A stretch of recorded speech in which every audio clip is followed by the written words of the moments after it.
সুপ্রিয় দর্শক বন্ধু আসসালামু আলাইকুম।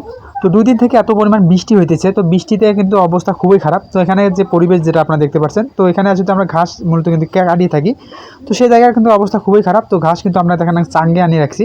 তো মূলত আমরা চাঙ্গে আনা রাখার কারণটা হচ্ছে আমাদের এই অবস্থা। তো যাই হোক, আমাদের এখন কিন্তু আবারও ঘাস কাটতে হবে, কারণ ওই ঘাস দিয়ে কিন্তু হবে না। তো সকাল থেকে কিন্তু ভিড়ছি আমি, তো আমাদের এখন এই আমার যে কাপড় যেগুলো আছে সেগুলো চেঞ্জ করা লাগবে। তো আমার কিন্তু কাপড় টাপড় যেগুলো সেগুলো চেঞ্জ করা শেষ। এখন আমরা চলে যাব ঘাসের জমিতে। তো ঘাসের জমির কী অবস্থা সেটা আপনাদের দেখার চেষ্টা করবো ইনশাল্লাহ। তো তার আগে আমাদের এখানে কিন্তু ছাগল যেগুলো আছে সেই ছাগলগুলোকে নিয়ে কিন্তু আরও মহা বিপদের মধ্যে পড়ছি আমরা। তো সেটা আপনার ছাগলের জায়গাটা দেখলে হয়তো বুঝতে পারবেন। তো এই সাইড দিয়ে কিন্তু পানি আসলে নিচের দিকে পড়ে যায়। তো বৃষ্টি এলে কিন্তু আমাদের কীরকম মানে অসুবিধাটা হয়, তো আপনারা হয়তো দেখলে হয়তো বুঝতে পারতেছেন যে আসলে কী রকম আমাদের অসুবিধাটা হয়ে থাকে। তো বিশেষ করে আমাদের যেহেতু গরু আছে, গরু নিয়ে তেমন একটা ঝামেলা একটা নাই, কারণ যেহেতু আমাদের ছাগল যেগুলো আছে, তো ছাগলগুলোকে নিয়ে কিন্তু খুবই একটা মানে মুশকিলের মধ্যে আমরা পড়তে হয়। তো তার একটা আপনার ভিডিওটা দেখলে হয়তো বুঝতে পারতেছেন। তো ছাগলকে আমরা কিন্তু আসলে আপনারা হয়তো জানেন, আমরা কিন্তু ছাগল তেমন বাহিরে বের করি না। তো আমরা কিন্তু যে বাড়িতে অ্যাকচুয়ালি আমাদের যে ঘাস যেগুলো আছে সেগুলো দিয়েই কিন্তু আমরা এদেরকে লালন পালন করে থাকি ইনশাল্লাহ। তো তারপরেও কিন্তু আমরা মাঝে মাঝে একটু বের করি যখন একটু জায়গায় যেগুলো ফাঁকা পাই। তো 2 দিন থেকে না খায় দেখেন পেটের অবস্থা কী, একদম মানে কি পেট পিট যেগুলো তো সবগুলো একটি লাগাইয়ের মতো হয়ে গেছে। তো সকাল থেকে মানে কাল থেকে এত পরিমাণ বৃষ্টি, তো এই বৃষ্টিতে কিন্তু আমরা আসলে যে ছাগলকে আমরা কোথাও নিয়ে যাই খাওয়াবো এরকম পরিবেশটা তেমন নাই এখানে। তো যাই হোক, আমরা এখন চলে আসি ঘাসের জমিতে, যেহেতু আমরা ঘাস কাটবো। তো ঘাসের জমিতে দেখেন কী পরিমাণ পানি জমে আছে। তো এই পানিগুলো কিন্তু আমাদের বের করে দিতে হবে, কারণ এই পানিগুলো যদি আমরা বের যদি না করে দিই তো কিন্তু আমাদের ঘাসের একটু সমস্যা হতে পারে। তো এই কারণে আমরা একটু বের করে দেবো। তো তার আগে আপনাদের আর একটা দেখাই, তো আমাদের ওই সাইডে যে ঘাসের যে জায়গাগুলো আছে তো সেই জায়গাগুলো কী অবস্থা সেটা আপনাদের দেখার চেষ্টা করবো ইনশাল্লাহ। তো এখানেও কিন্তু আমাদের বেশ কিছু পানি জমছে, তো পানিগুলো কিন্তু বের করে দেওয়া লাগবে, কারণ যেহেতু আমাদের এখানে পানি 2 দিন থেকে এত পরিমাণ পানি জমতেছে, তো পানি থোয়ার মতো আসলে জায়গা নেই এখন, এত পরিমাণ আসলে 2 দিন থেকে পানি হইতেছে। তো এগুলো আমি দেখা শেষ, কারণ যেহেতু আমাদের এখন ঘাসটা কাটতে হবে। এখানে দেখেন বৃষ্টির দিনে আমাদের ঘাস কাটা কিন্তু মুশকিল হয়ে যায়, সে মাঝে মাঝে কিন্তু সাপ বা পোকাগুলো বের হয়ে যায়।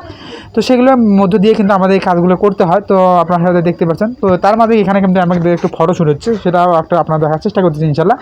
তো যেহেতু আমাদের ইউটিউবে আমাদের আপলোড করা হয়, তো ইউটিউবে আপলোড করতে হলে কিন্তু আমাদের কিছু থাম্বনেল আর কি প্রয়োজন হয়। তো এই কারণে আসলে আমরা একটু মাঝে মাঝে ফটো শ্যুট করে নিই। তো এটা নিয়ে আপনারা কেউ হয়তো বিরক্ত মনে করবেন না ইনশাল্লাহ। তো আমরা কিন্তু ওটা আসলে আমাদের থাম্বনেল লাগার জন্য কিন্তু আমাদের মাঝে মাঝে ফটো শ্যুট করতে হয়। তো এখন আমাদের এই ঘাসগুলো কিন্তু কাটতেছি, আমাদের এই ঘাসগুলো কাটতেছি কিন্তু আসলে আমাদের অনেক ঝামেলার মধ্যে পড়তে হচ্ছে, কারণ আপনারা হয়তো জানেন। তো আমাদের এই ঘাসের জমিতে ঘাসগুলো কিন্তু আমরা একটা বড় হইতেছে না, অতিরিক্ত বৃষ্টির কারণে কিন্তু আমাদের ঘাসগুলো তেমন একটা বড় হইতেছে না। তো ঘাসের নিচে কিন্তু এগুলো অনেক আসলে ঘাস আর কি হয়েছে, তো সেগুলো কিন্তু আমরা আসলে নিড়িয়ে আর কি নিড়ে রাখছিলাম। তো সেগুলো কিন্তু আসলে এই যে বৃষ্টির হওয়ার কারণে কিন্তু আমাদের নিড়ানি কাজটা বন্ধ আছে। তো আমরা যখন আসলে খরা শুরু হবে, অর্থাৎ রোদ যা হবে, পানিগুলো একটুটা শুকিয়ে যাবে, তো তখন থেকে আবার নিড়ানোর কাজটা শুরু করবো ইনশাল্লাহ। তো যাই হোক, আমাদের এখন যেহেতু আমরা নিতে পারতেছি না, তো এইগুলো আমরা একটু ঘাসগুলো নিয়ে যাবো। তো এখানে নিয়ে যাওয়ার আগে আমাদের আরও একটু ঘাস কাটতে হবে, সেটা হচ্ছে আমাদের ছাগলের জন্য ঘাস কিন্তু কাটিনি। তো পরবর্তীতে যখন আমরা ঘাসগুলো নিয়ে আসছি ধরি, তো তখন হয়তো হুট করে মনে পড়েছিল যে আসলে আমরা তো ছাগলের ঘাস কাটিনি। তো পরে আর কি ছাগলের ঘাসটা কেটে নিয়ে আসলাম। তো যাই হোক, আমরা এখন নিয়ে যাবো। তো এই যে রাস্তাঘাটের যে অবস্থা, এখানে যে এই পাশে যে এত পরিমাণ পিছলি, তো আসলে মানে হাঁটিয়ে যে যাবো এরকম মানে অবস্থা খুবই খারাপ, মানে এত পরিমাণ পিছলি হয়েছে 2 দিন থেকে, এত পরিমাণ বৃষ্টি। তো পানি কিন্তু এলাকায় সব এলাকায় থই অবস্থা।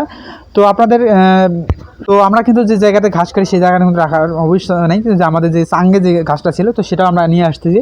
তো ঘাসগুলো আসলে নিয়ে যায় রাখবো, এই জায়গাটাতে কিন্তু কাদা রয়েছে। তো এই জায়গাটা যেহেতু রান্নাঘরের সাইডে একটু কাদা কম রয়েছে, তো এই কারণে আমরা এই জায়গাটা একটু বাঁচিয়ে নিয়েছি।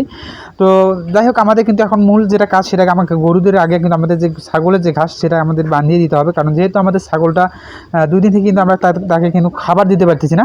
তো এই কারণে আসলে আমরা শুধু ভুসি এবং ফিড দিয়ে ওদেরকে আমরা রাখছিলাম, ওই ঘাস বা কোনো কিছু আসলে দেওয়া হয়নি, কারণ যেহেতু আমরা যে জায়গাটাতে বাঁধি রাত করে, তো সেরকম দেওয়ার মতো পরিবেশ নেই। তো যাই হোক, আপনারা ভালো থাকবেন, সুস্থ থাকবেন, আল্লাহ হাফেজ।